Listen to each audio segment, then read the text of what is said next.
Hello friends, इस video में आप सबका स्वागत है। तो ये हमारी दूसरी वीडियो है पॉलिटी का, ठीक है। इसमें हम लोग पढ़ने वाले हैं भारतीय संविधान की अनुसूचियाँ। चलिए स्टार्ट करते हैं। संविधान की अनुसूचियाँ। तो सबसे पहले जब हमारा संविधान बना, लागू हुआ, तब उसमें अनुसूची कितनी थी? तो 8 थी, ठीक है। तब अनुसूची 8 थी, ठीक है। वर्तमान संविधान में अनुसूची की संख्या कितनी है? तो 12। यानी कि वर्तमान में संविधान की अनुसूचियों की संख्या 12 है, ठीक है। तो 8 से ये 12 कैसी हुई? तो इसमें चलिए देख लेते हैं कौन कौन सी अनुसूची जोड़ी गई है, ठीक है। तो सबसे पहले देखिएगा यहाँ पे ये बिंदु 9वीं अनुसूची। ये 9वीं शेड्यूल का मतलब अनुसूची होता है, ठीक है। 9वीं अनुसूची प्रथम संविधान संशोधन 1951 के तहत जोड़ी गई, ठीक है। यहाँ पे हिंदी में वो लिखा हुआ है, ठीक है। First constitutional amendment. 10वीं अनुसूची 52 कॉन्स्टिट्यूशनल अमेंडमेंट 1985 में, यानी कि 52 संविधान संशोधन 1985 में जोड़ी गई, ठीक है। तो देखिए ये कौन कौन सी अनुसूचियाँ जोड़ी गई है किस किस संविधान संशोधन के तहत, इसको हम लोग देख लिए, ठीक है। अब चलिए स्टार्ट करते हैं। सबसे पहले प्रथम अनुसूची हमारा क्या कहता है, ठीक है।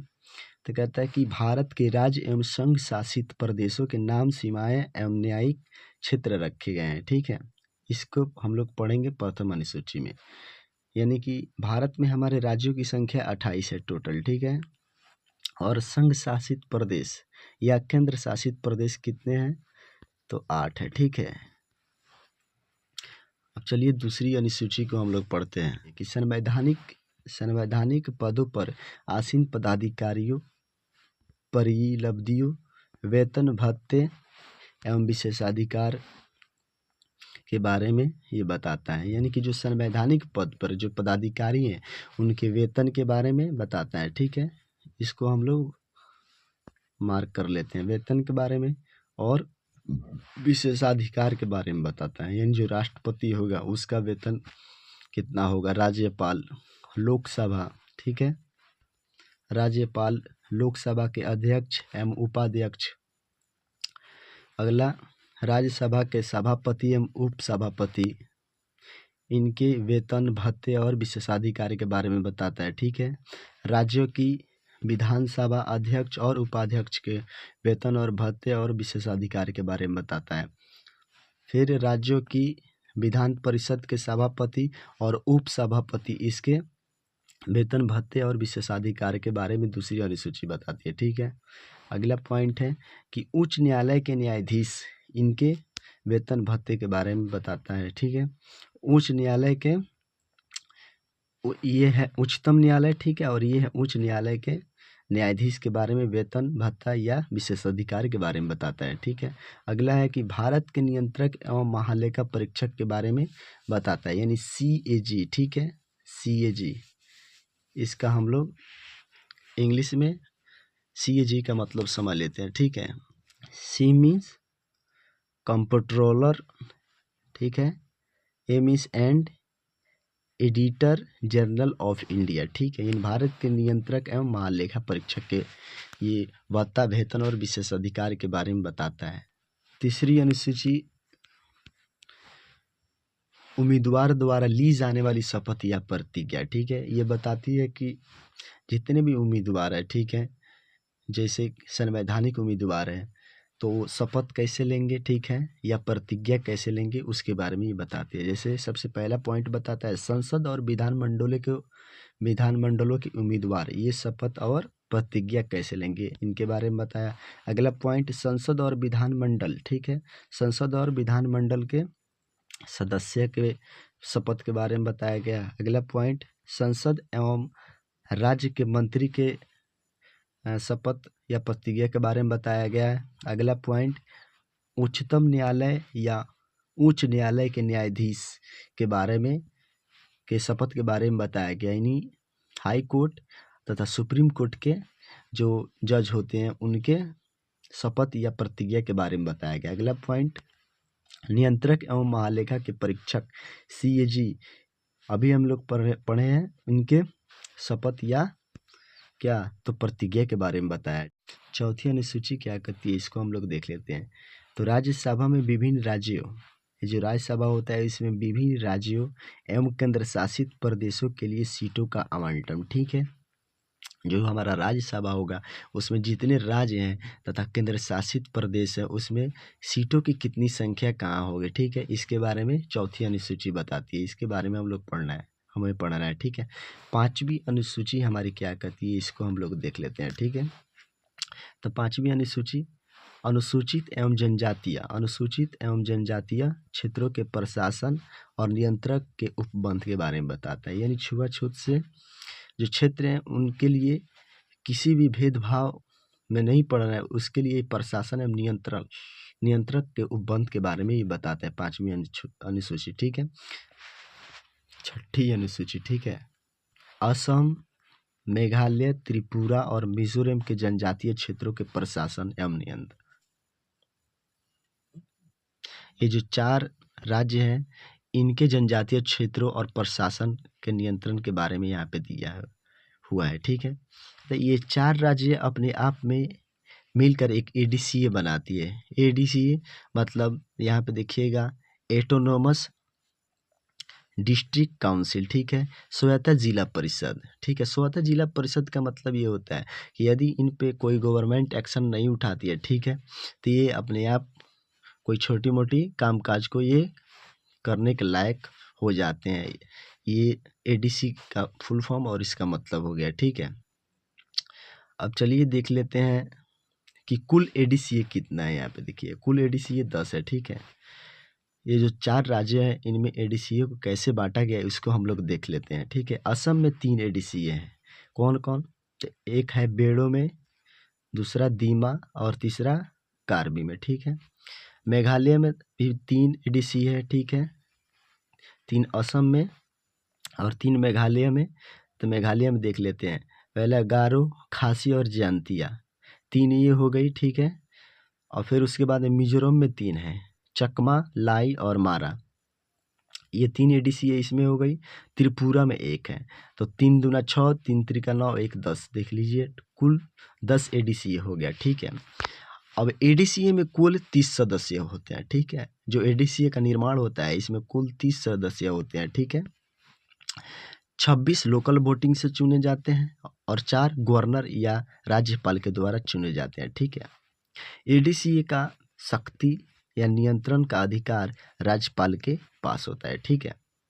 अब चलिए हम लोग 7वीं अनुसूची को पढ़ते हैं। देखिएगा केंद्र और राज्य के बीच शक्तियों का बंटवारा।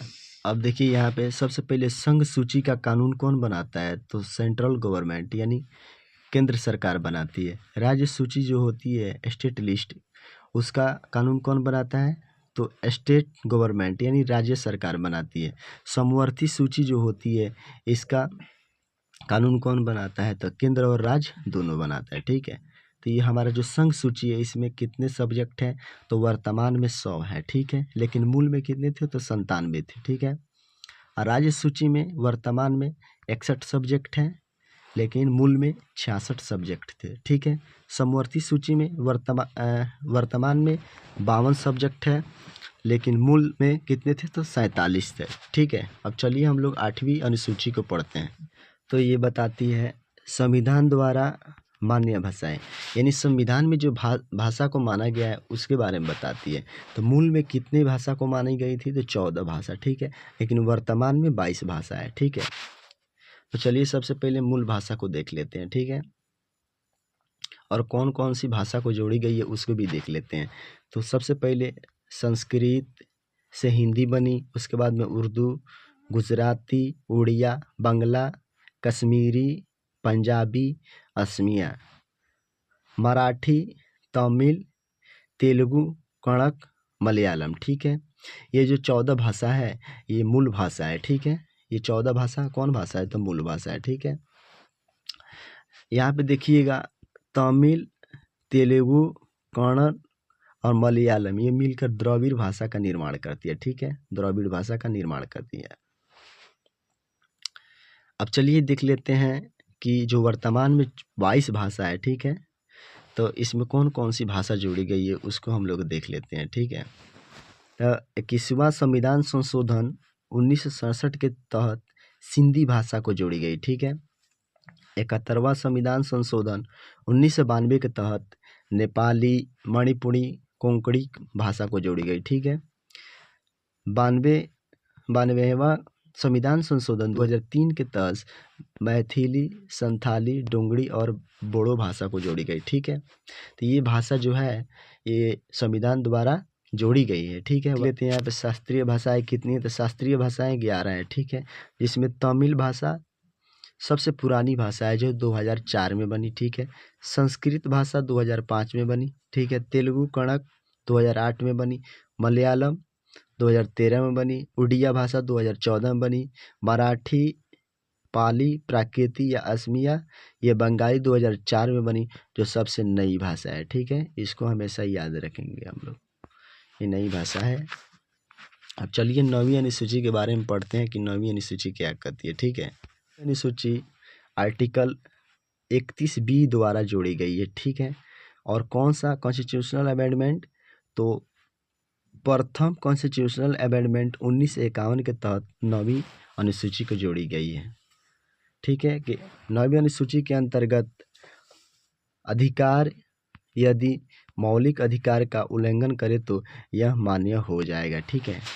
ये क्या बताता है, सबसे पहले 9वीं अनुसूची तो भूमि सुधार के बारे में बताता है, जमींदार उन्मूलन, इसमें रखे कानून के बारे में जो न्यायिक समीक्षा नहीं करती है। केशवानंद भारती 24 अप्रैल 1993 में जब ये आए तो ये बात लागू हो गई, ठीक है। के बाद कानूनों की समीक्षा हो सकती है, ठीक है। चलिए अब 10वीं अनुसूची हम लोग देख लेते हैं कि 10वीं अनुसूची हमारी क्या करती है। 10वीं अनुसूची 52वां संविधान संशोधन 1985 के तहत जोड़ी गई है, ठीक है। ये क्या बताती है कि दल बदल विरोधी कानूनों के बारे में बताती है कि कोई भी दल बदल कानून करता है तो उसके विरोध के बारे में बताती है, ठीक है। 11वीं अनुसूची को हम लोग देख लेते हैं, 11वीं अनुसूची क्या कहती है। 11वीं अनुसूची में 11वीं अनुसूची सबसे पहले 73वां संविधान संशोधन 1952 के तहत जोड़ी गई, जिसमें कुल 29 विषय है, ठीक है। ये क्या बताती है, तो पंचायती राज के बारे में बताती है, ठीक है। और पंचायतों की शक्तियाँ, प्राधिकरण एवं जिम्मेदारी के बारे में ये बताती है 11वीं अनुसूची। चलिए हम लोग अब 12वीं अनुसूची के बारे में पढ़ लेते हैं। 12वीं अनुसूची 74वां संविधान संशोधन 1992 के तहत जोड़ी गई, जिसमें कुल 18 सब्जेक्ट है, यानी 18 विषय है, ठीक है। ये नगर पालिका के शक्ति, प्राधिकरण एवं जिम्मेदारी के बारे में बताती है। जो नगर पालिका है इसकी शक्तियाँ और इसकी जिम्मेवारी के बारे में हमारी 12वीं अनुसूची बताती है, ठीक है। तो उम्मीद करते हैं दोस्तों कि ये वीडियो आप सभी को पसंद आई होगी, तो आप अपने दोस्तों में शेयर ज़रूर करेंगे, लाइक और सब्सक्राइब करेंगे इस तरह के वीडियो पाने के लिए, ताकि आपकी किसी भी एग्ज़ाम के लिए बहुत ही हेल्पफुल रहेगा, ठीक है। अब चलिए अगली वीडियो में मिलते हैं।